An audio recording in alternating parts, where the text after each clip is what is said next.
Okay, so last week we talked about the idea of inflammation.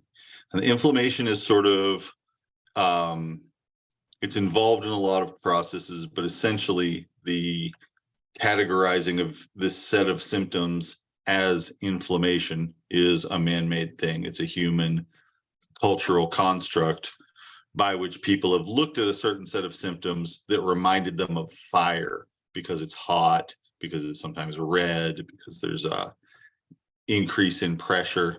Uh, so that all is sort of like people looking at this and recognizing something that reminded them of the fire element being present in the human body. And so they called it inflammation after flames. To this time, we're going to talk about a different sort of physiological process, a different categorization of a physiological set of features that shows up in a lot of malfunctions in the body, a lot of illness conditions, a lot of operating conditions that are not ideal, which may or may not constitute or be part of a named disease entity. And this is stagnation. So whereas the category of inflammation was created by people looking at fire, this is kind of more of an analogy to water. People looked at what happened when water became stagnant. In other words, when water is not flowing, like in a pond or a puddle where it's just sitting there, as compared to what water is like in a flowing stream where it's constantly moving through. And they recognized some features or some processes in the human body that reminded them of that and named that stagnation. The key feature of stagnation is a lack of movement where there should be movement, particularly the lack of movement of fluids in the body where there should be movement of those fluids. So that can be blood, it can be lymph, it can be phlegm, it can be the products of digestion, where the contents of the stomach or the bowels are not moving through the way that they should move through.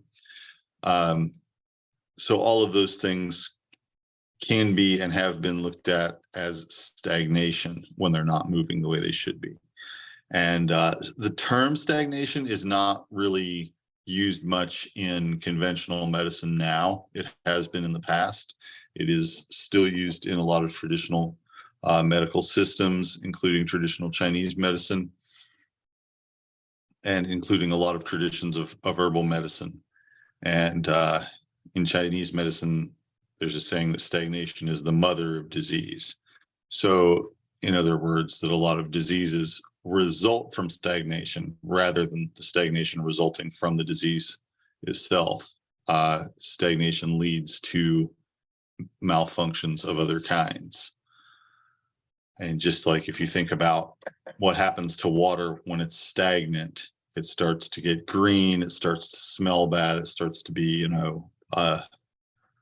polluted because it's just sitting there accumulating stuff rather than being purified by flowing through the rocks, rather than being continually replaced by other water.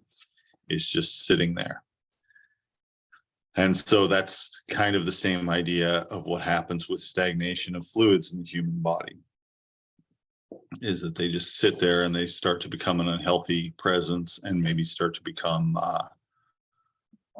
a carrier of disease or an obstruction or something like that would lead to further malfunction of the body's processes. I'm going to talk a little bit about some different types of inflammation, of stagnation, different locations and different presentations of stagnation, depending on what is stagnant within the body. And the first thing that I would talk about in terms of that is the blood. So circulation, which is the opposite of stagnation, but circulation of the blood is vital to basically all life processes in a person's body. So even if you're breathing, you're oxygenating your blood, but if the blood isn't flowing, it's not taking the oxygen to the different parts of the body that it needs to go to. It's not taking the nutrients to the part of the body that it needs to go to, and so forth. So blood can become stagnant in a couple of different ways. One of those is extravasation, when the blood has left blood vessels, and in that case it's not very reversible. You get a bruise, the blood comes out of your blood vessels, spills out under the skin, makes a big dark purple mark, and you just kind of have to wait for the body to clean that up and get rid of it. There's no way to get it back in. There are things you can do to break up the clot, but the effect of that is mostly cosmetic. In some cases, having a pocket of blood under the skin can be damaging to other tissues because the blood is somewhat erosive to cartilage. So if somebody gets their ear bruised, for instance, it's important to try and drain any excess blood that's there and use other methods to get that stagnation to go away, because otherwise it can destroy the cartilage of the ear. So that's one way that blood stagnation can happen, is by a blood vessel breaking and it coming out. But often it happens when there is either poor flow of blood into an area, and you especially see this in extremities, the fingers, the toes, sometimes the arms and legs generally, sometimes other places too, though. So there's just not enough blood going into the area, and that can cause, depending on how complete that blockage is, it can cause damage pretty immediately. But most of the time it's sort of like, not that there's no blood flowing to the extremities, but that there's not enough. So bad arterial circulation. There can also be poor venous return, where the veins are not bringing the blood back to the heart. And so fluid is accumulating in areas, or it's just kind of creating a backup where blood isn't flowing in because blood isn't flowing out. And that is less dangerous and more common, and maybe less dramatic, but also can cause the same types of problems over time, which is that those areas aren't getting nourished and they will lose feeling as well. And that can lead to non-healing wounds. It can lead to not having much of an immune response in those areas. So something that might normally be a minor injury will do exactly what stagnant water in a pond does, which is it'll grow a bunch of stuff in it and turn green and smell bad. And you don't want that.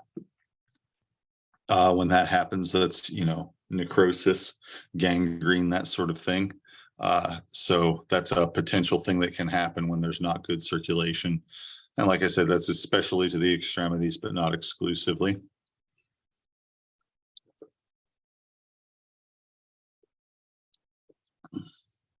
So that's blood stagnation, generally speaking. There's also lymph stagnation, where the lymph, which is a completely separate circulatory system of fluid that moves through the body through lymph channels.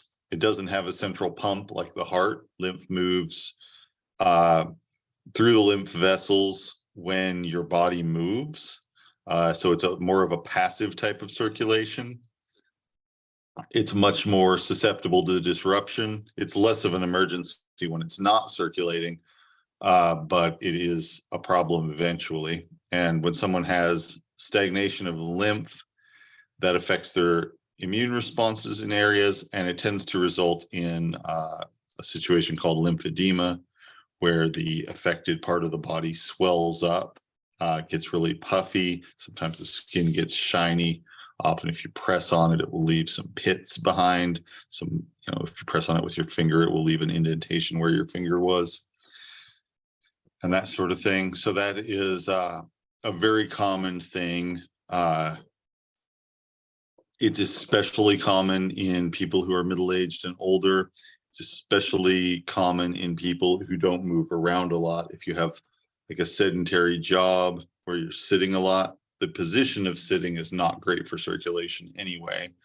But the lack of movement added to that makes things worse, makes it harder for the body to carry out lymph circulation. So there's much more of a tendency for people to have lymph fluid accumulating, especially in their lower extremities, because gravity takes it there, and it doesn't, like I said, it doesn't have a heart or anything analogous to that to push the fluid. Fluid just sort of sloshes around when you move, and it's mostly a one-way sort of set of tubes. So there's mechanisms in place to keep the fluid moving in the right direction, but not so much anything to give it motive force other than the movement of your own body. Hello and welcome. We're just talking about stagnation and the idea of stagnation and fluids not moving in the body being a major source of dysfunction, a major way that dysfunction happens in the human body. So blood stagnation and lymph stagnation are two forms that you see really frequently. There is also food stagnation, and food stagnation is just when things that you have swallowed don't move through you the way that they should. And that often manifests itself as constipation, but not always. Sometimes it's just that there's not much appetite and there's not much movement of stuff through the body. So it's just maybe just slow and sluggish bowels, but not really like hard bowel movements or scarce bowel movements, but not the kind of movement that there should be. Normally, when you swallow something, it initiates a wave-like movement of the muscles all along your digestive tract. This is called peristalsis, and peristalsis just kind of gently massages whatever is in your digestive system in a downward motion. And then there are valves to keep stomach contents from coming up above the level of the stomach, to keep intestinal contents from coming back into the stomach, and to keep things in the large intestine from going back into the small intestine. So any of those valves being inflamed can result in stagnation. The reflex of peristalsis being impaired, which often happens as a result of medication, can be a result of a source of stagnation. And dryness in the body can be a source of stagnation too, if there's not enough juices being produced in the digestive system. And that is something that you see throughout the body. That a lot of these processes are actually, because they're about fluid and fluid being able to move, dryness often contributes to them. It's just like if there were a stream that were too dry, you would get pools of stagnant water instead of a flowing stream. The same or an analogous thing happens in the human body. When there's not enough water flowing through, then you get a situation where the fluids are not as able to move because they don't have the water that is the basis of all of them. They don't have the volume to be able to move, and that results in stagnation. That's one of the main things that results in stagnation. Lack of movement is another thing that results in stagnation, and damage or stress or inflammation of the vessels that the fluids are flowing through also result in stagnation. So those are kind of the things that lead to stagnation, and then stagnation leads to all sorts of different conditions. So for instance, if someone has poor blood flow, they will often also get neuropathy with that, which is where their nerves lose circulation. And if you've ever sat on your foot and had your foot fall asleep, you know exactly what the basic thing is that's going on there. There's not enough circulation getting there, and the nerves start either creating what are called paresthesias, which is like the pins and needles feeling, or any other feeling where you're feeling something that isn't caused by an outside stimulus. And then numbness, where you can't feel it so well, or when you do feel it, it's like maybe shooting pains instead of just the way it would normally feel, and you can't, feel textures with your hands or your feet or whatever. So that can be problematic. Like I said, it can lead to non-healing injuries. It can also lead to falls. A lot of the time, people have very life-changing, especially older people, but also otherwise vulnerable people, have very life-changing turns in their health because as the result of a fall. And sometimes that's about there being a broken bone, sometimes it's about there being a head injury, sometimes it's a lot to do with anxiety that they're going to fall again, things like that. So a lot of the time, falls can be, when you're young and you fall down, it's not that big of a deal. But if you're old and you fall down, it can be a major life event sometimes. Generally speaking, a very negative one. So, keeping the circulation happening so that the nerve function is still happening, so that the fall isn't happening, so that all the results of the fall aren't happening, is really important. So the stagnation is where all of that begins. Keeping good circulation, supporting circulation is where all of that begins.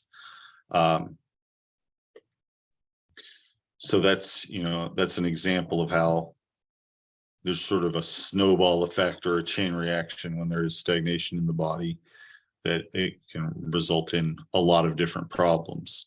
Similarly with the digestive system, when people have a sluggish digestive system, that can lead to a bunch of different things happening. It can lead to the colon getting stretched and misshapen. It can lead to hemorrhoids, which are varicose veins in the anal and rectal area. It can lead to lack of appetite, which can lead to malnutrition. And it can also lead to reabsorption of waste products, which can make people have headaches and otherwise feel bad.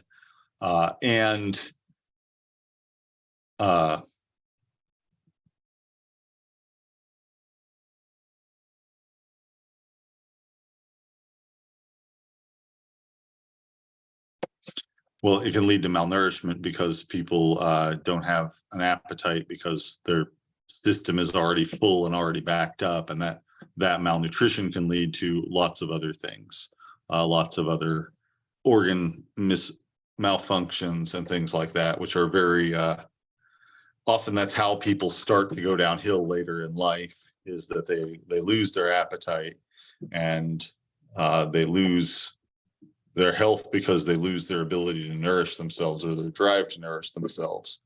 And so food stagnation often plays a big role in that.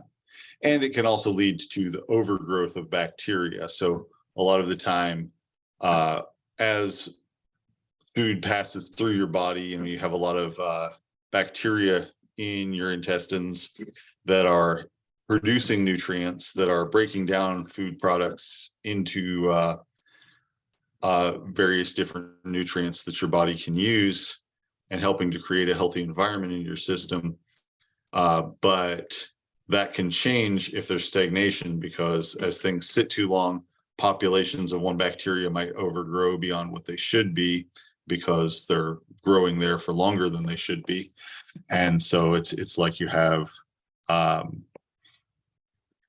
basically a process of putrefaction going on, which can influence more things than you would expect. It doesn't just lead to upset stomach and gas, although it does lead to those things. It can also lead to depression. It can also make people more susceptible to UTIs. It can do all kinds of things that are just, generally not good for you. It can change your body chemistry in a way that throws things out of balance. Hang on just a second. Yeah, there are some herbs you can take to help keep circulation happening naturally, and I will talk more about that in about strategies for dealing with stagnation here in a few minutes once I get through uh, meticulously cataloging all the things that can go wrong. Uh, so that is kind of an overview of what goes on with food stagnation and with circulation and with lymph stagnation. There's also the accumulation of phlegm can be looked at as a type of stagnation. And this is basically something where your body is producing mucus in your respiratory system, in your airways, as a defensive measure. But if it's not being cleared out, if it's very thick and it's not moving, that leads to congestion. That can lead to decreased ability to breathe, decreased ability to absorb oxygen, and also to pressure inside the skull, which can lead to headaches and confusion and other nervous system type stuff. If it's a really long-term ongoing thing, sometimes that can also lead to accumulation of bacteria and things like that in the sinuses, so secondary bacterial infection. And so that can be a mess. That can sometimes lead to pneumonia and other things like that, which is all very much to the negative. And, the same with lymph. It's very similar to with circulation. If there's too much lymph accumulating in the extremities, it will create pressure because it's like the skin is getting inflated like a water balloon, and the pressure inside of that inflated container is higher, which also means less circulation, less nerve function. And especially with the lymph, it means a less functional immune response when something happens to those areas. So, you have a combination of having numbness, which makes feet and hands and so forth more vulnerable to injury.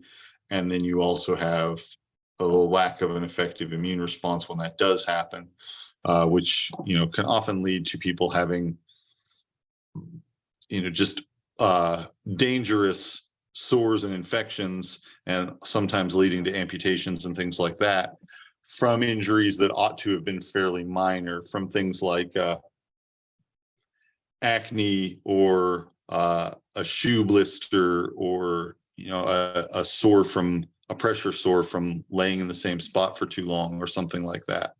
So all of those things can happen pretty easily when there's a lot of stagnation. And like I said, you see this more in older people, but it's definitely not exclusive to older people. Often it's sort of a matter of there being one dysfunction leading to another dysfunction. For instance, someone being injured, being unable to move around a lot, and as a result of that, having stagnation build up, or someone being diabetic and having bad circulation and therefore neuropathy as a result of the way that their body is handling sugar and the way that their body is using fluids to try and get sugar out of the system, and then leaving the rest of the body depleted of it. And then that can lead to, the need for amputations and other things like that. So,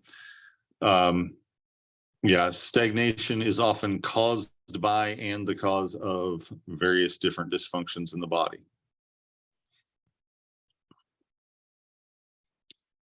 So, what do we do about it? I already mentioned one thing that is really important, which is to make sure that there are plenty of fluids in the system.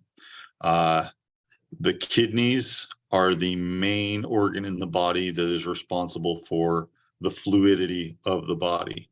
So, they're not the only ones that have anything to do with it, but they kind of, I would say, sort of have the ultimate say over it. So if you are getting lots of fluids, your digestive system has to be able to absorb those fluids. And then your kidneys have to be able to sort of handle those fluids. a lot of the time at first, if somebody has had a lot of stagnation, they're going to have their body's going to get rid of fluid really quickly because they're going to have too much of different electrolytes and waste products in their body. And so the body is immediately going to fill any water that you give it with any extra fluid that comes into the circulatory system is going to get flushed out along with waste products the body's trying to get rid of. After a while, that eases up some for most people. When it doesn't, you might have to use kidney tonics and things like that, and that's a little more of a complicated case than what I'm ready to have you get into right now. But strengthening the kidneys can be important, and there are herbs that help with that. But in general, you want to make sure there's plenty of fluids in the system. And that sometimes seems counterintuitive to people because you have fluids not moving, and then you're going to add more fluids to the system, or you have water retention in the hands and feet, fluid retention in the hands and feet, and then you're going to add more fluid into the body. But it usually does make things better. It usually does allow the body to get rid of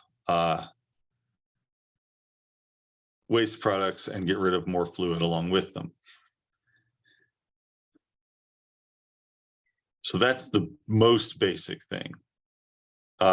Movement and warmth are also, generally speaking, the allies of people who are trying to deal with stagnation. So, like I said, you can kind of think of stagnation as being a water-like process. So using heat to help move that is useful. You know, it's kind of like using the fire element to balance out the water element.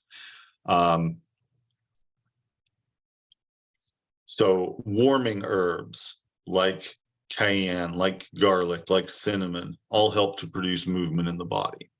Anything that feels warming to your taste is usually going to help make any kind of movement in the body work a little bit better. So that's a thing to keep in mind, even with herbs that you're not familiar with yet. When you learn about them, if you know that they're warm, spicy type things, you know that they generally are going to help with stagnation in the body. Actual movement is really helpful as well, like the person moving their body if they're able to.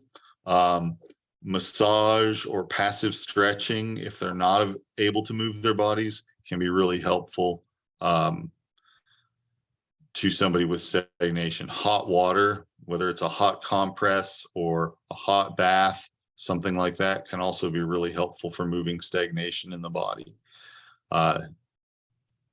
Generally speaking, if you were to say, put your foot in a hot foot bath, that's going to open up all the vessels. It's going to make them relax and open up more, and it's going to allow fluid to flow through them more readily.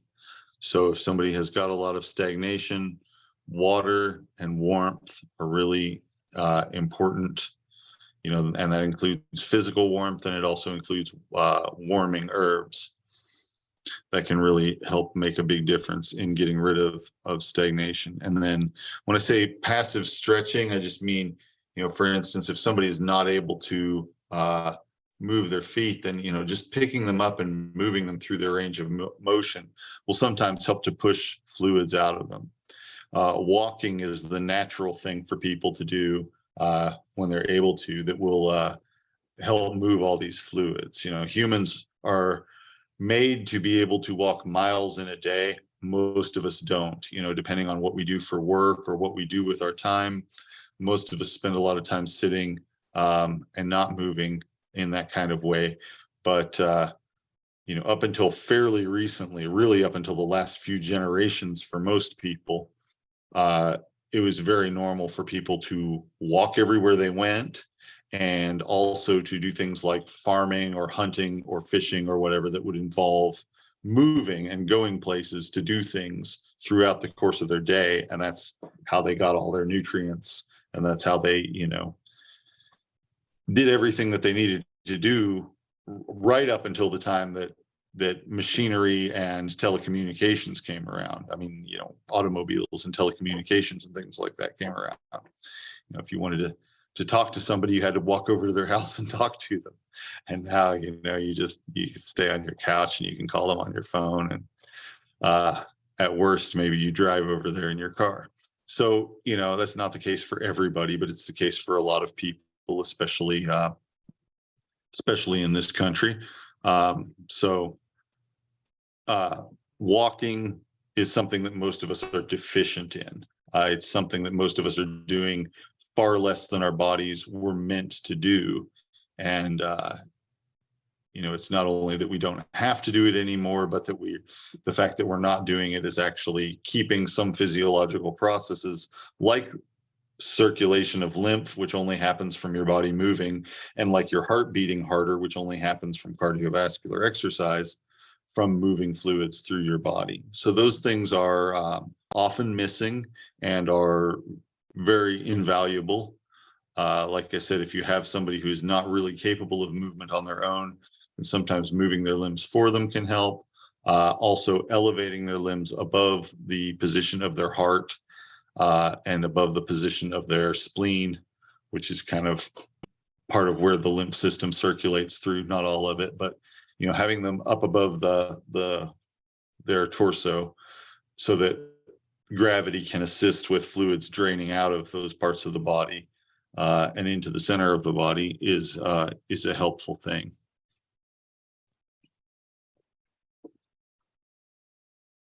Mm-hmm. So with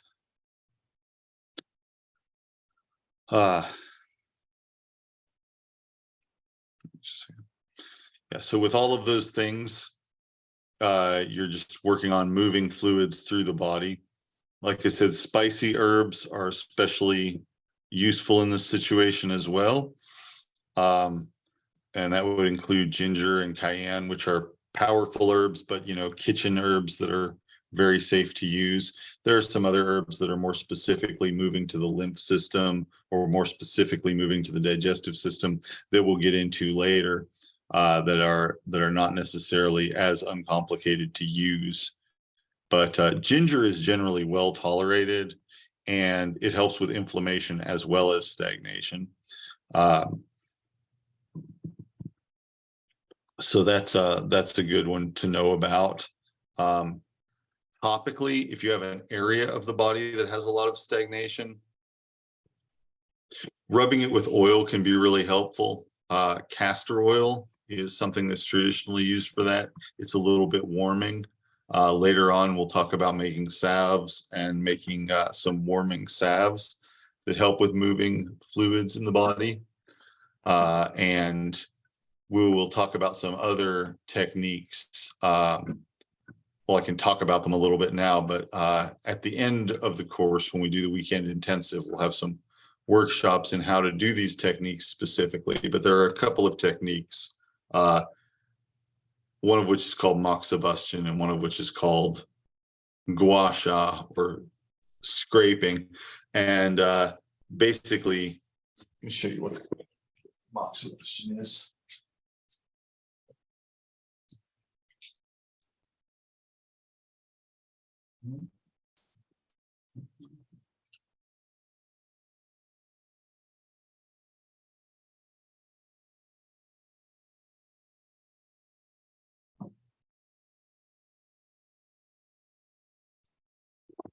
So with moxibustion, you have this rolled up stick of herbs.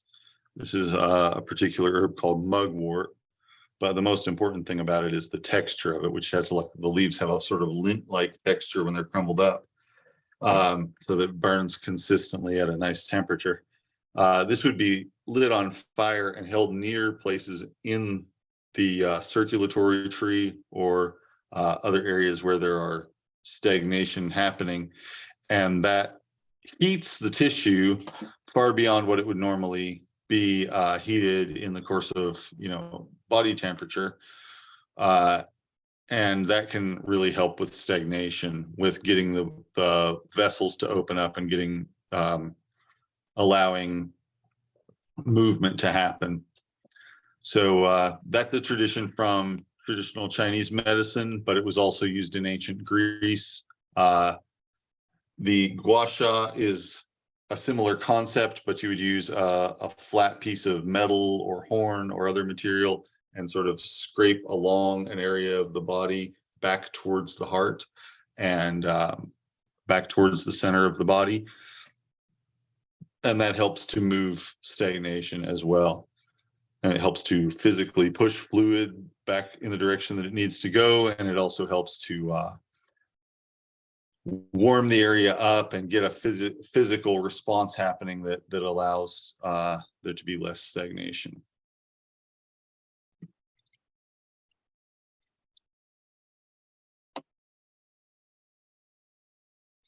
So all of those are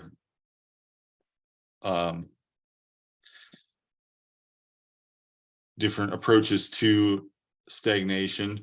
And I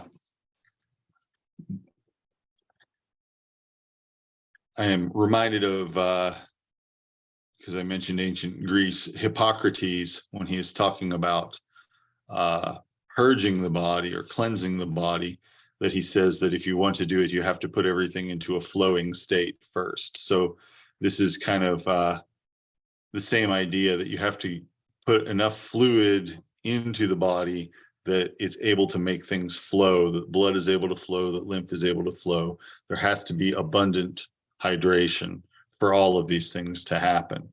So if you're just throwing warming herbs at it, but you're not getting the abundant hydration, then that's not going to really be helpful usually. Or it will be marginally helpful, but nowhere near as helpful as it should be, and probably not even as helpful as the hydration by itself would be. So a lot of the time, for most people, a gallon of fluid in a day is not too much. It's more than most of us are used to.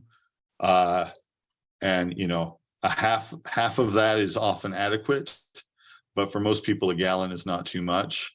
So if you're really trying to push fluid, you know, having somebody drink a 16-ounce cup of water 8 times a day, or a 32-ounce container of water 4 times a day doesn't have much potential for harm, unless the person is in frank kidney failure or something like that, and is generally going to help a lot with stagnation and with helping the body to rid itself of accumulating waste products and rid itself of or move fluids that need to move within the body.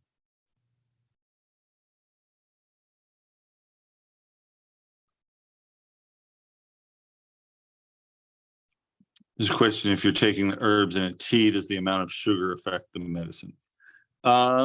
Depends on what else is going on in the person. For most people, not very much. For most people, sugar is not going to have a huge effect on that. If somebody is having blood sugar that's very out of range, then it can make it harder for the kidneys. But for most people, sugar isn't going to end up getting processed through the kidneys. So it's not really that much of a concern as far as that goes. So yeah, for most people, it's not going to very negatively affect it, practically speaking. For some people, especially people with blood sugar issues, it might.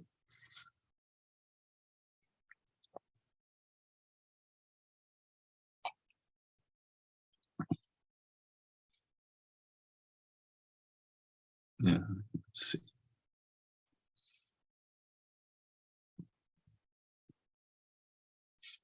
All right, so before I move on to talking about some specific herbs for this week, does anybody have any questions about stagnation? Do you feel like you get the general idea of what the concept is and that sort of thing?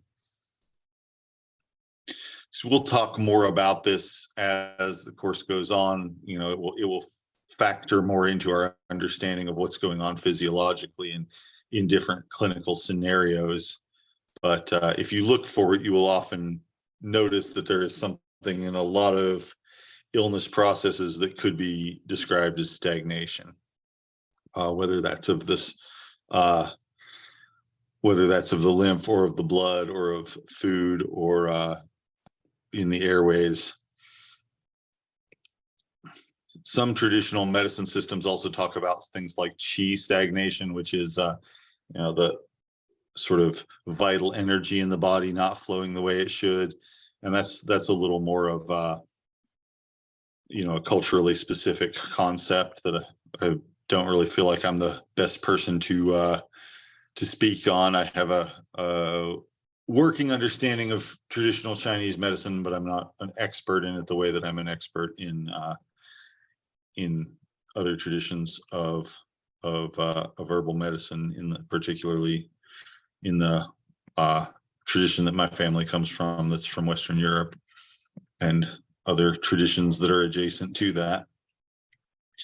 So let's see. I wanted to talk about a couple of different herbs this week.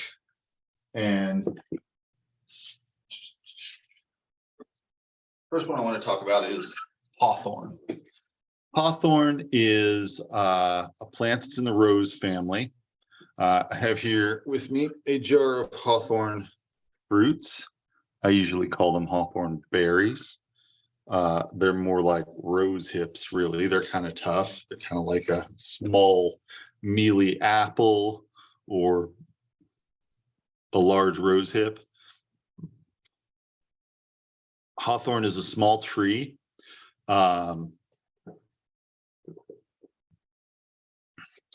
It is, there are a whole bunch of different species of hawthorn. So a lot of the time, if you look up hawthorn in herb books, it will use the species name Oxyacantha. In more modern ones, it'll often use Crataegus monogyna. Crataegus is the Latin name for all of the hawthorns. And then within that category, there are maybe 200 different species, maybe not that many, depending on who you ask.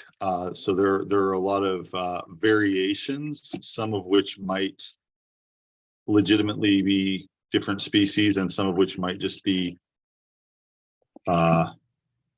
different varieties. Like many other plants that people have a history with, it's often been cultivated and selectively bred for different characteristics and so forth. There are species of it native to Europe and Asia and North America, so it's kind of all around the northern half of the world. I'm not aware of any species that are native to Africa, Australia, or South America, but I am not completely sure that there aren't any either. But there are a lot of different species, which for the most part are used approximately interchangeably. And the differences between them are fairly minor as far as medicinal stuff goes. The main differences that are noticeable between them are where they grow and when they flower and fruit and that sort of thing. Here in Kentucky, most of them flower, pretty much all of them flower early in spring, before they've leafed out completely, kind of concurrently with their leafing out. So they'll have leaves and flowers on them at the same time, and then months and months later, they'll get ripe fruit on them.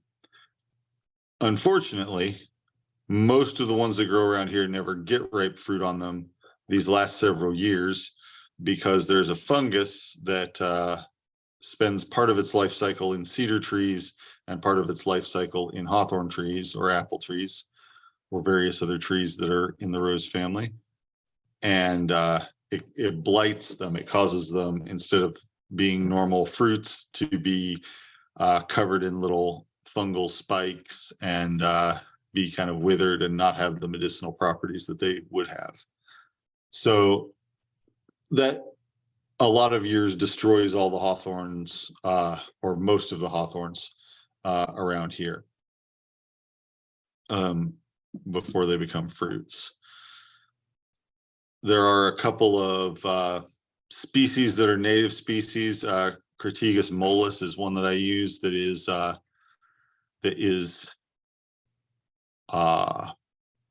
more resistant to it. And I want to show you, if I can, some content that I have about this that is a very large old hawthorn tree. Normally, hawthorn trees are somewhere in the order of 10 to 20 feet tall and have trunks that are, maybe a little bit bigger than what you could get both of your hands around. They're rather small trees. Sometimes they're more along the lines of large shrubs. So this tree that I'm about to show you is a little more, it's a little bigger than that. Let's see if I can find it.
Well,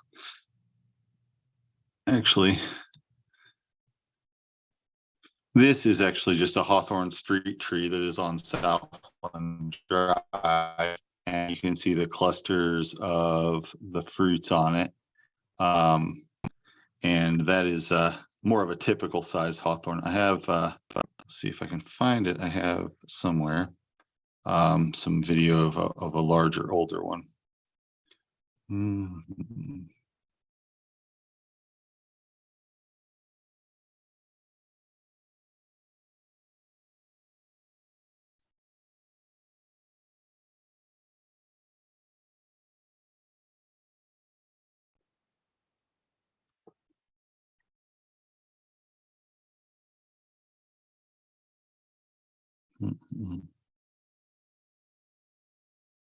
Let's see what I'm doing here.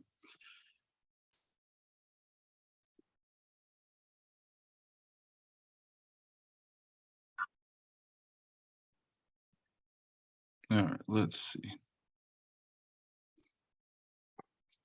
All right, let me end that. And I'm going to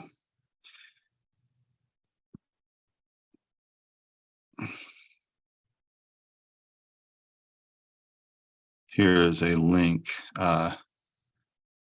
to a video of a larger, older hawthorn.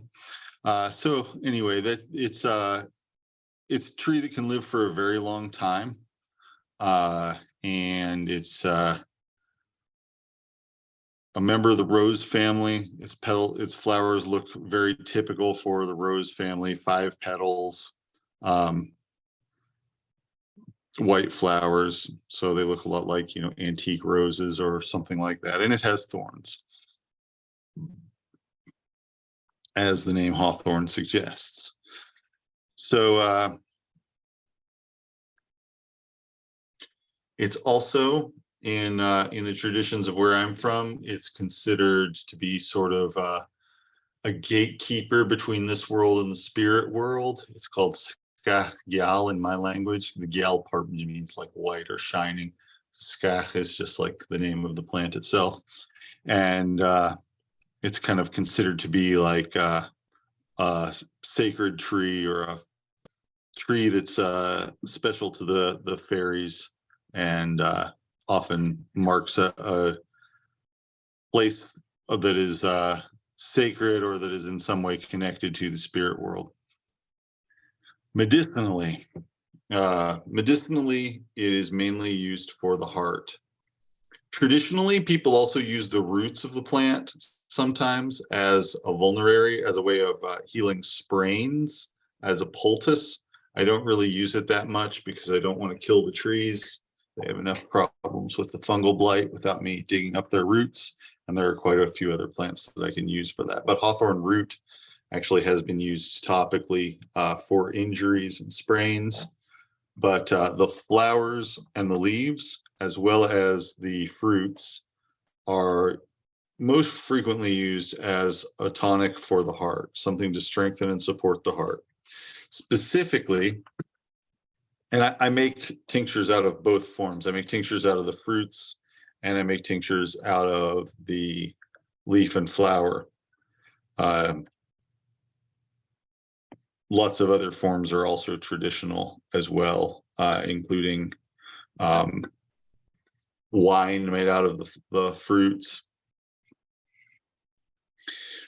But it slows the heartbeat, and it makes the heart beat more strongly and more regularly. So if someone's heart is not circulating the blood very well, and that can be, a source of stagnation as well, it's just the organ's weakness, then hawthorn can help with that. If people are experiencing tachycardia, where their heart's just racing, often for, not as a result of effort or anything that's made them breathe harder, but just for some reason starts racing, then it's helpful with that too. What it's actually doing, at least what I think it's actually doing, is changing the way that the electrolyte potassium helps to conduct electricity in the heart muscle. And that as a result of that, as a result of how it affects the potassium, the movement of potassium in the heart tissue, that is able to make it beat more slowly and more regularly. So since last year, I've seen a lot of people who had COVID and afterwards had, unexplained heart racing, or heart racing when their body's in a certain position or things like that. And I've used it a lot in those people, generally to good results. I also have used it all along for people whose hearts have gotten weak with age, or sometimes for other reasons, sometimes after an infection, or all sorts of reasons. But if someone's heart is not moving as much fluid as it should be, or if the heart is beating irregularly or beating too fast, then hawthorn tends to slow it down, make it more regular, and make it beat more strongly. And those three features, being able to slow the heart, being able to regularize the beat and the rhythm of the heart, and being able to improve the amount of fluid that's being moved with each beat of the heart, those three features will deal with a whole lot of different things that could go wrong with the heart. So a whole lot of different possible scenarios that can lead to those dysfunctions can be addressed through the use of these herbs. Most of the scientific studies that have been done with hawthorn, clinical trials and that sort of thing, have been with the leaf and flower rather than with the fruit. But they seem to be pretty similar to me in terms of how well they work and how they work and what to expect from them when using them. So it's a really good herb to know about. It works on some really deep stuff in the human body, and it is very well tolerated. There are other heart herbs that are various degrees of disruptive. Hawthorn can occasionally cause some drowsiness, but it hardly ever does. And that's really the most that it will do. So for example, digitalis, which is both an herb and a conventional drug, digitalis is a poisonous plant. It also slows the heartbeat, regularizes the heartbeat, and increases the amount of fluid that's being moved through the heart with each beat. but it can kill you if you take too much of it. It will slow your heartbeat all the way to a stop. Lily of the Valley is another herb that is used for the heart. Same story. It's not nearly as poisonous as digitalis, but it is poisonous enough that enough of it could cause someone to be very unwell or even die. Motherwort is a few stages down from that, and it reliably makes people drowsy, and often that's what I use it for. But it also has similar effects on the heart. But hawthorn, out of all the heart herbs that I use in my practice, is probably, at least the ones that do this particular set of things, is definitely the most well tolerated. You know, it's usually it doesn't do anything other than make things feel more normal. So there's not a lot of trade-off or anything like that. It's a very food-like herb, to the extent that I've also made jams and jellies out of it, things like that. So it's not drug-like at all, and barely even like a medicinal, barely even as disruptive as most medicinal herbs are. It's just kind of something that integrates fairly seamlessly with your body's physiology and helps to improve heart function. There is also the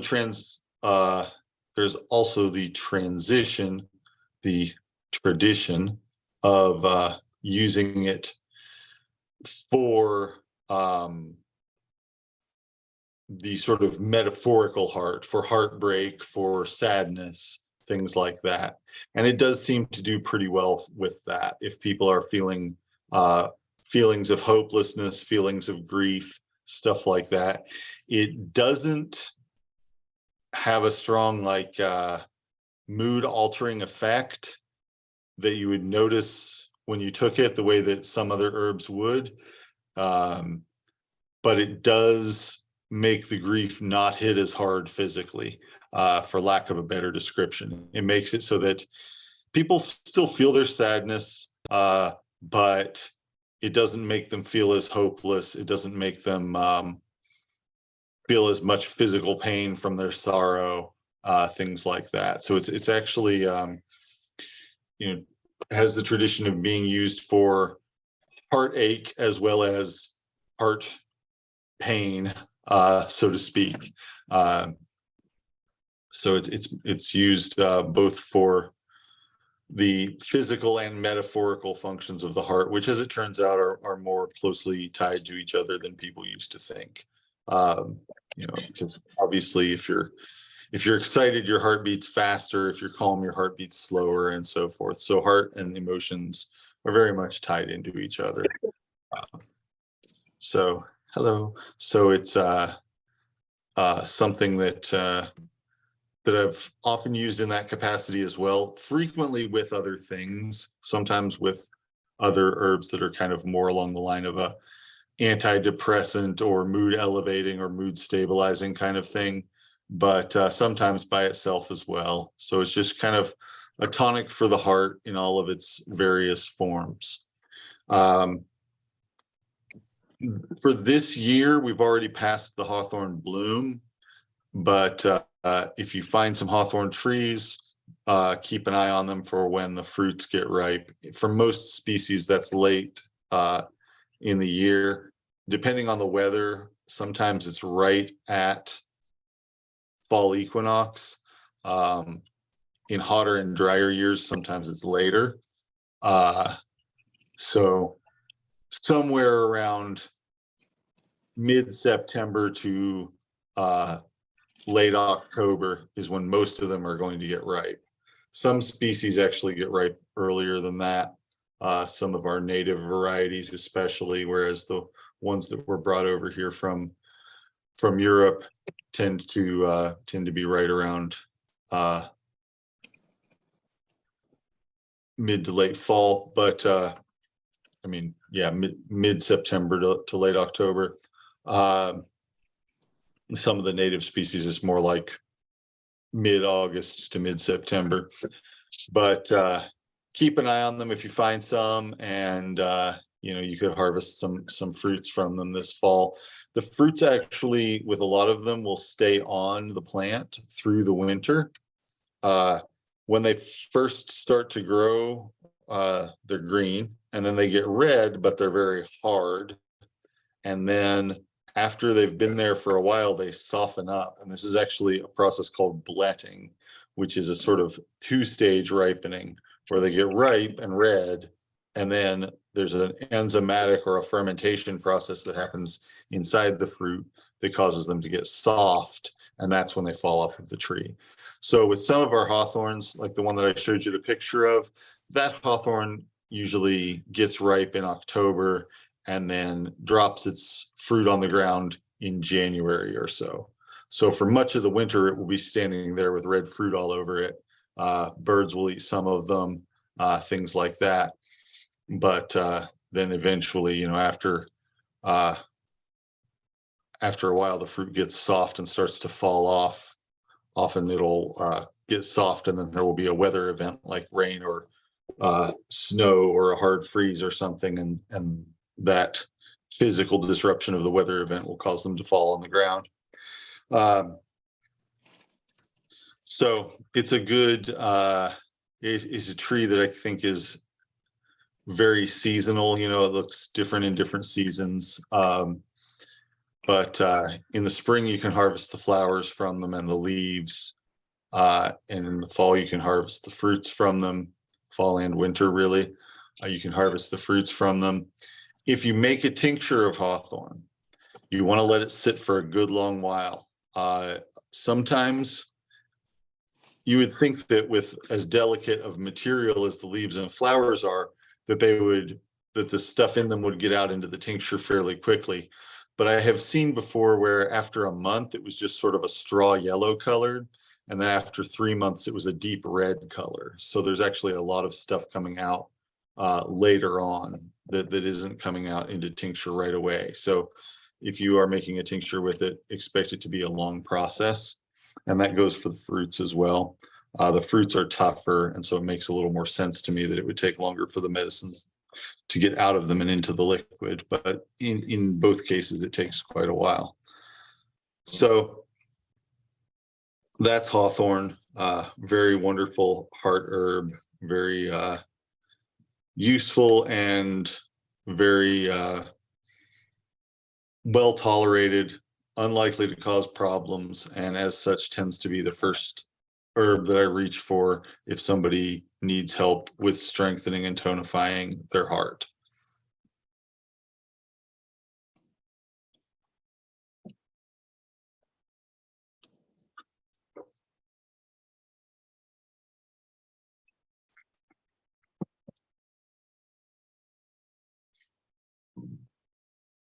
They can also be made into a tea. If you're making the leaf and flower into a tea, you'd probably just want to do an infusion for several hours. If you're making tea out of the berries, you would want to do a decoction, and at some point take them off the heat and crush them up after they've started to get partially cooked. Crush them up and then cook them some more. And it should get kind of soupy. It's kind of thick and opaque.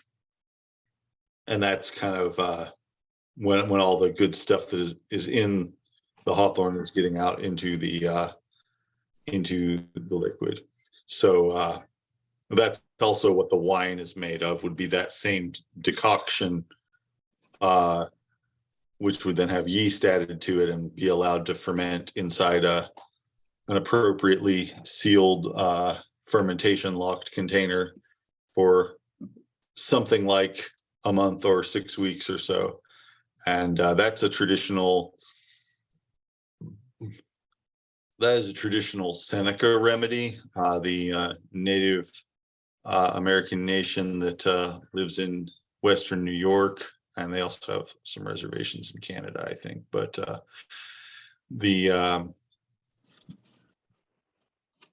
that they and probably some other people in this part of the world traditionally made wine out of hawthorn berries, which is sort of it's not just something that people drank for pleasure. It was also sort of a medicinal beverage. Just a second.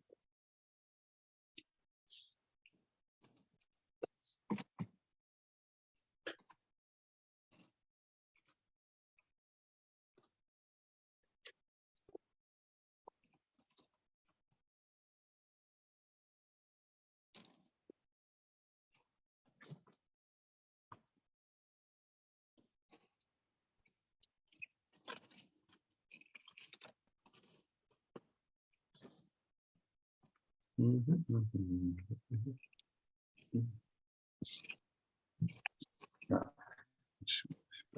for the moment. All right. So that is hawthorn. Any questions about it before I go on to the next herb?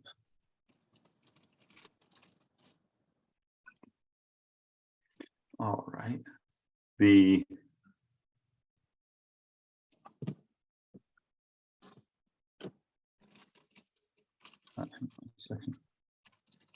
All right, the next herb I want to talk about is lemon balm. Lemon balm is Melissa officinalis. It is a member of the mint family, and it's called lemon balm because it has a sort of a lemony scent when it's fresh. If you rub the leaves between your fingers, it has a very pleasant lemony scent to it. And lemon balm is a really lovely herb because it has a couple of different features that are sort of dissimilar to each other. For one thing, it's calming. It reduces anxiety and helps promote sleep. And then for another thing, it is good for fevers. So it will make people sweat. It might have some direct effects against viruses. It does in a topical setting, like in a petri dish type of setting, and it does have some effects against viral eruptions on the skin. It may have some antiviral effects systemically, but at a minimum, it has some good effects against fevers. So I used a lot of this plant over the course of the last few years because before the COVID pandemic, it was one of the main herbs that I was using for febrile illnesses, flu-like illnesses. And so I would often use it in combination with other herbs. Oh, hang on a second. All right. I would often use it in combination with other herbs to promote good immune response in case of like when the flu was going around or anything like that. And so I used it that way for many years. And then when COVID first started being a thing, I started using it for that. Really the same combinations, the same herbs that I'd been using for other respiratory illnesses, I started using for COVID, both as a preventative, or something preventative is not the right word, something to strengthen the immune system in case someone came in contact with it. And then also for people who did come in contact with it and who did develop the illness from it, I was using it for those people as well. And one of the reasons that I've chosen that herb as part of what I do for febrile illnesses and for respiratory viruses is because it's easy to source abundantly. So if I just had some herb that was really exotic and uncommon, and if I was using that for an illness like that, there wouldn't be enough of it to go around, because when a respiratory illness is going around, lots of people are going to get it at the same time, whether that's COVID or the flu or RSV, whatever it is, because they spread throughout the community.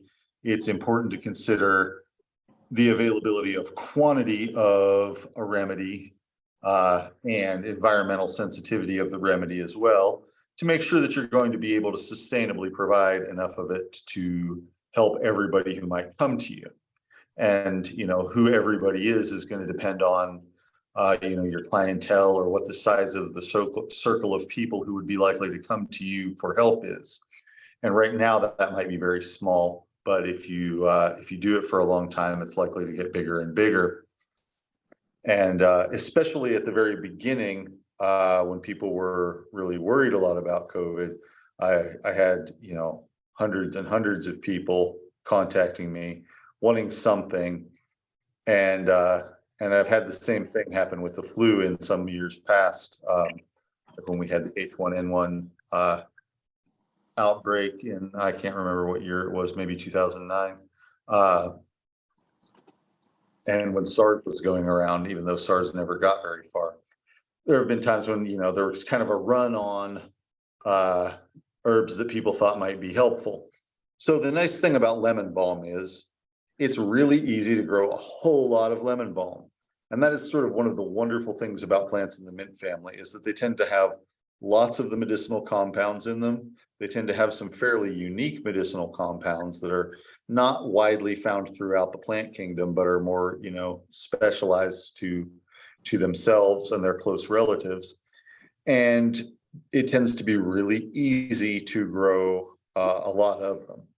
So with lemon balm, the reason it's easy to grow a lot of them is because they grow bunched real close together, and they spread really easily. So they don't just put up one stem from the seed and stop. They grow a stem, and then they grow a little stem-like projection along the ground that that then sends up a new stem a few inches away, and so you end up getting a large mat of these plants. And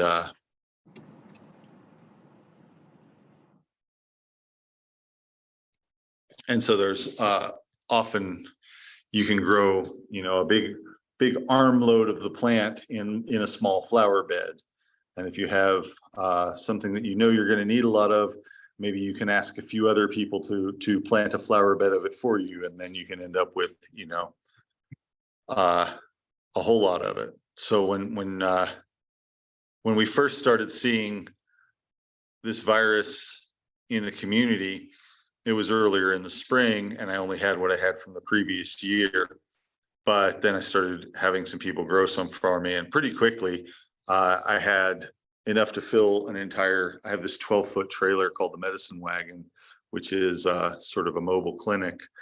But I had that all full of armloads and armloads of lemon balm, and bunches of it hanging from the ceiling, bunches of it spread out on screens, and so forth.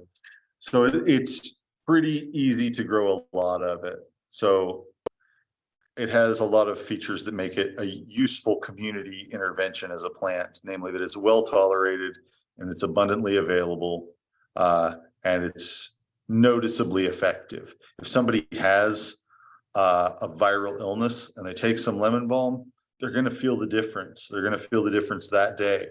And sometimes that's going to be like they're going to fall asleep and then wake up feeling rested. And sometimes it's going to make them sweat and cool their bodies down as well. So those are two of the ways that it helps with respiratory illnesses.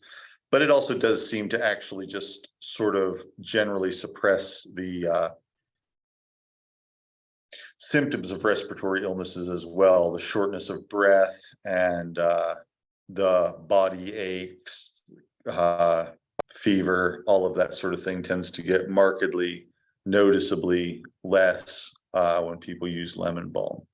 So it's something that I keep around, and when there are viral illnesses going around, I use a lot of it, and I give a lot of it away for free, in fact, because I'm more concerned about keeping people healthy than anything else. So it's a really useful plant in that type of situation. And now outside of that situation, outside of viral illnesses in general, in fact, and febrile illnesses in general, it's also really useful as something that calms the nerves and helps to promote sleep. I would say that it is about 80% calming and 20% uplifting, something like that. It does definitely have an uplifting component to it too. So it makes people feel a little happier, and it makes people feel quite a bit more calm, and tends to promote sleep. So I've used it a lot in people who have difficulty sleeping. I've used it a lot, often in combination with other herbs, in people who have anxiety. A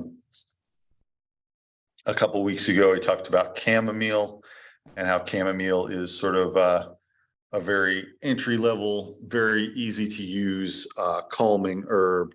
And lemon balm is also very easy to use and similarly safe calming herb. I would say in terms of promoting sleep and making people feel drowsy, it is stronger than chamomile. It is more likely to make people feel like they have to go lay down and take a nap than chamomile is. Chamomile will help you to fall asleep, but lemon balm in a similar dose will make you feel like you need to take a nap. So, you can use it in a lower dose at a certain dose, and what that dose is different for everybody. But at a certain dose, maybe like 1 milliliter, maybe 2, it will just kind of be calming to the nerves. When you get into like 4 and 5 milliliters, it's usually going to make people feel like they need to sleep. And that's really helpful for people who don't feel like they can sleep. There are a lot of people who are either too anxious to sleep or have chronic pain issues that make sleep elusive, or various other situations like that. And lemon balm can really be of huge benefit to those people, because the lack of sleep, of course, destroys your health, and something that helps to more strongly nudge you in that direction is really vital. But that said, the sleep that you get from it is basically normal sleep. It doesn't tend to leave people feeling groggy when they wake up, and it isn't the sort of thing where people are having weird dreams or feeling spooky or anything like that, the way they might with some stronger sedatives. So it is essentially a normal sleep state, but brought on a little more strongly. And like I said, tends to also be kind of uplifting. So people will often feel more pleasant, happier, things like that when they're using it. So that's all really useful, really helpful. A lot of people have, a lot of the time when people are sick, they have very sad feelings. And also a lot of the time when people are sick, they have very hard time sleeping. So lemon balm is really good for that, for all of that sort of thing. And yeah, it just makes people feel a little more cheerful. It's not like a really strong,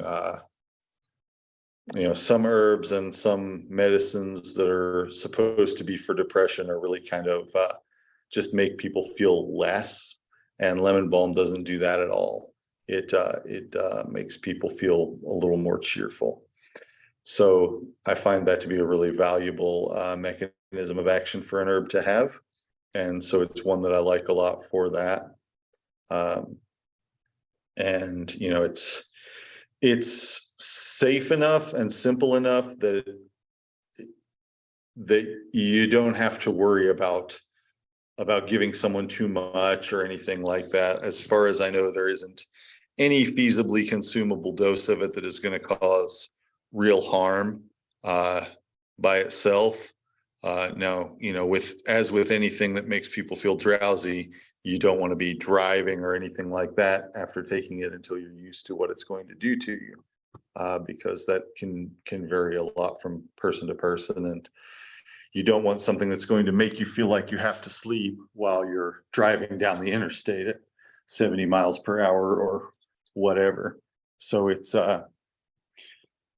so that's an issue with anything that causes sleepiness, but it's not more of an issue with lemon balm than it is with necessarily with most other plants and other remedies. But it is, something that you should always be aware of if you're giving somebody anything that might promote sleep.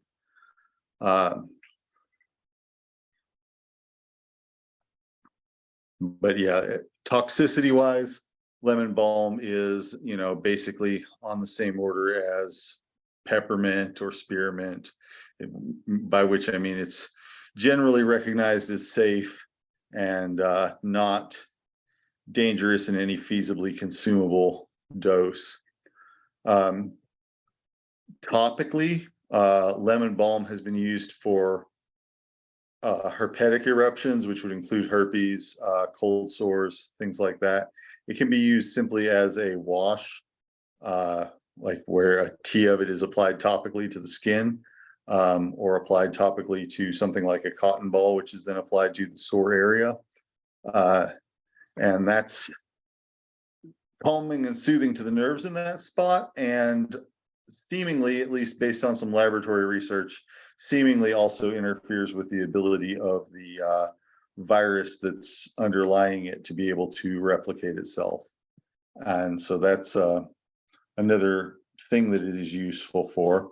I have used a spray of lemon balm on poison ivy. So it's kind of just, again, calming to the nerves, calms that sense of itching some. So for that, I would use a fine spray made from, you'd have to make a tea out of it and then strain the tea really well. And I like to chill it in a refrigerator and then mist that onto an area that's very itchy, and it will tend to take away most of the itchiness. It doesn't cause numbness or anything like that. It just quells the itching sensation, makes it a lot less intense, makes the urge to scratch a lot less compelling. So that's something that I have often kept with me in my in the refrigerator of my first aid station when I've been doing first aid. But it's also, a reasonably good thing to make and use at home. Lemon balm, for whatever reason, even though it's really popular among herbalists, it doesn't seem to be the sort of thing that is like widely available at health food stores and supplement sections and things like that. So I guess it's never really developed the popular following or mainstream name recognition that a lot of other herbs have. But it is highly useful and something that, like I said, is very popular among herbalists. We all know it. We all love it. Maybe not all of us, but it's very, very common. The tea itself doesn't usually taste all that lemony, which kind of surprises people sometimes because, the fresh plant or even the dried plant has a lemony scent to it, but the tea doesn't taste sour. It just kind of tastes a lot like plain tea. Sometimes the kind of lemon scent to it is still detectable, especially if you make it with fresh plant instead of dried. But it's not very sour or anything, in spite of having that citrusy scent to it. Yeah, lemon balm does not really grow wild here, except maybe as an escapee from cultivation. I wouldn't be surprised to see it persisting in an area that it had been planted for a long time. But I can't remember ever like just finding it growing out in a field or anything like that. It likes to grow in well-drained, sandy type soil. And if you grow it, consider growing it in a large container rather than directly in the ground, because it does spread. It will shade out other plants and things like that sometimes.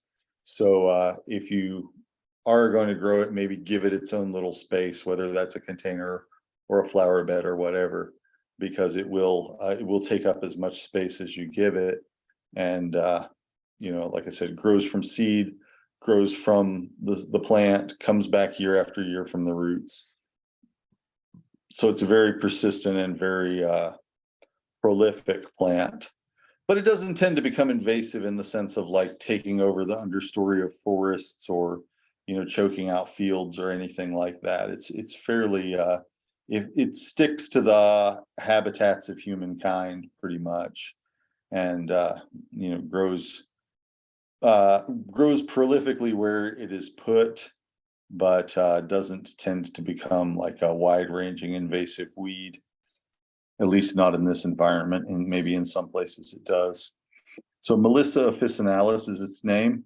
Melissa means very sweet, and officinalis means that it is an official remedy, which is to say that at some point there were pharmaceutical standards for lemon balm as a medicinal product in a document like the American Pharmacopoeia, the United States Pharmacopoeia, or some similar set of standards for medicines. So it's got a pretty strong history of medicinal use, and is pretty versatile. It has some not closely related properties, safe enough to use for children, and strong enough to use in all sorts of illnesses.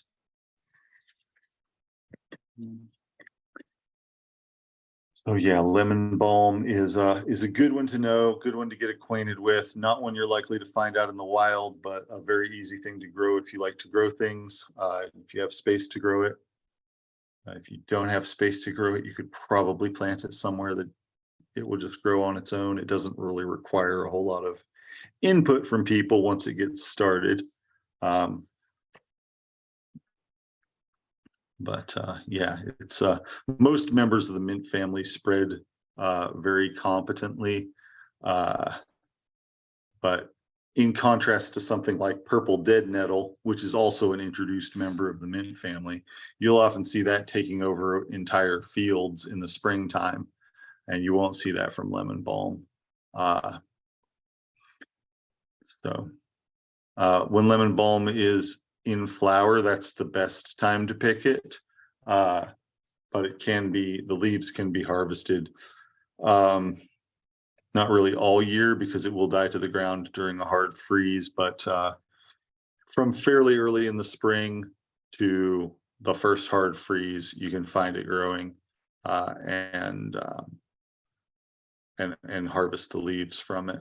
But the best time to harvest it is when it's in flower, because that's when the plant is at its largest, and often you can easily gather armloads of it from a 4x4 flower bed or something like that. So it's a real good plant, both in terms of its qualities, in terms of the quantities that it's available in terms of how safe it is, and in terms of how effective it is. All of which make it an excellent thing to know early on in your practice as an herbalist or a serious student of herbal medicine. All right, any questions about either of the herbs that we've talked about, or about stagnation?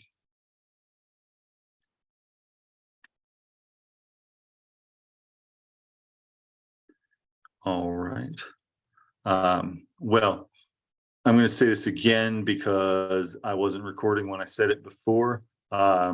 Now is a really good time to get out into the natural world and find plants for your plant collection.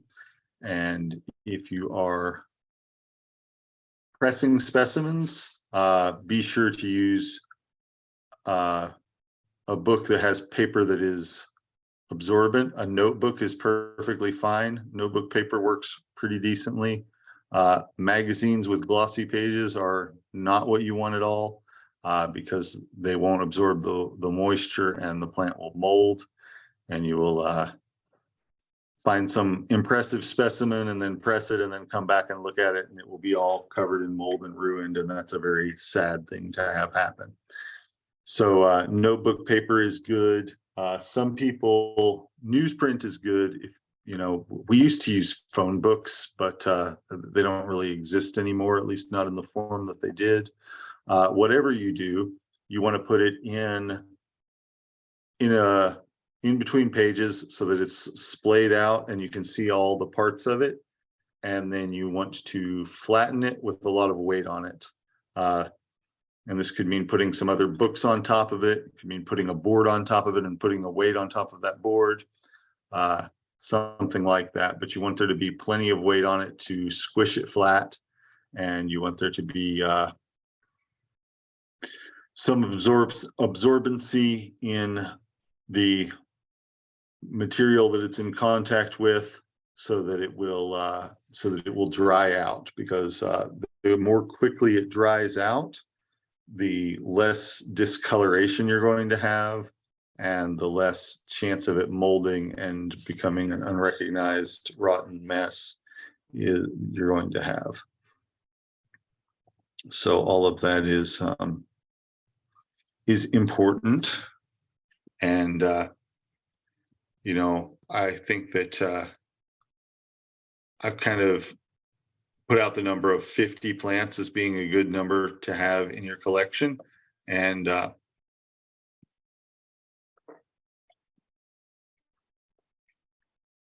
right now at this time of year, you could probably find close to that many plants species in your backyard. Or you could find that many species probably within a block or so of where you live. So there are a lot of plants in flower right now. There are a lot of plants that are in a recognizable form right now. And I can't emphasize enough that getting outside, looking at those plants, getting to know those plants as living things and not just as lists of properties, not just as remedies or products, but as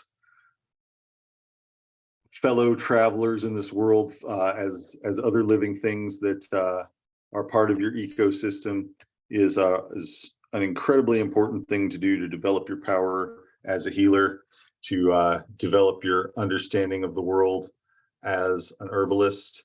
And that now in this high summer time, where lots of stuff is blooming and lots of stuff is growing, is really a very good time for that. Later on in the course of this course, it will be winter and there won't be much happening out in the world, at least not here in my part of the world.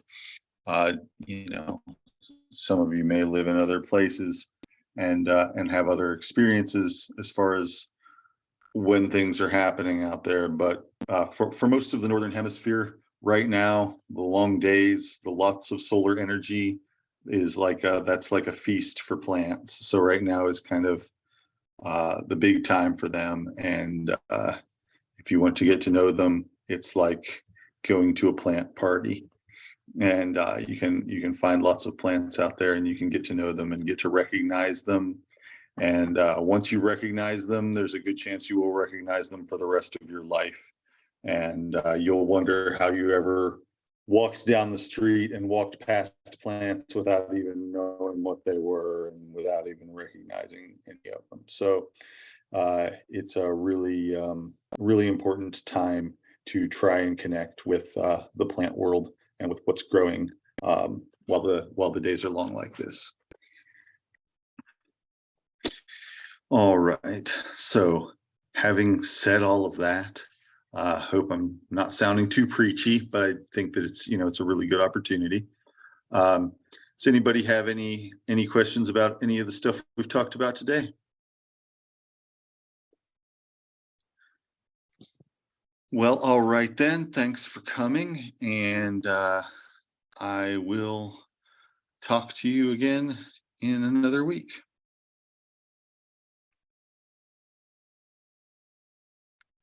Bye.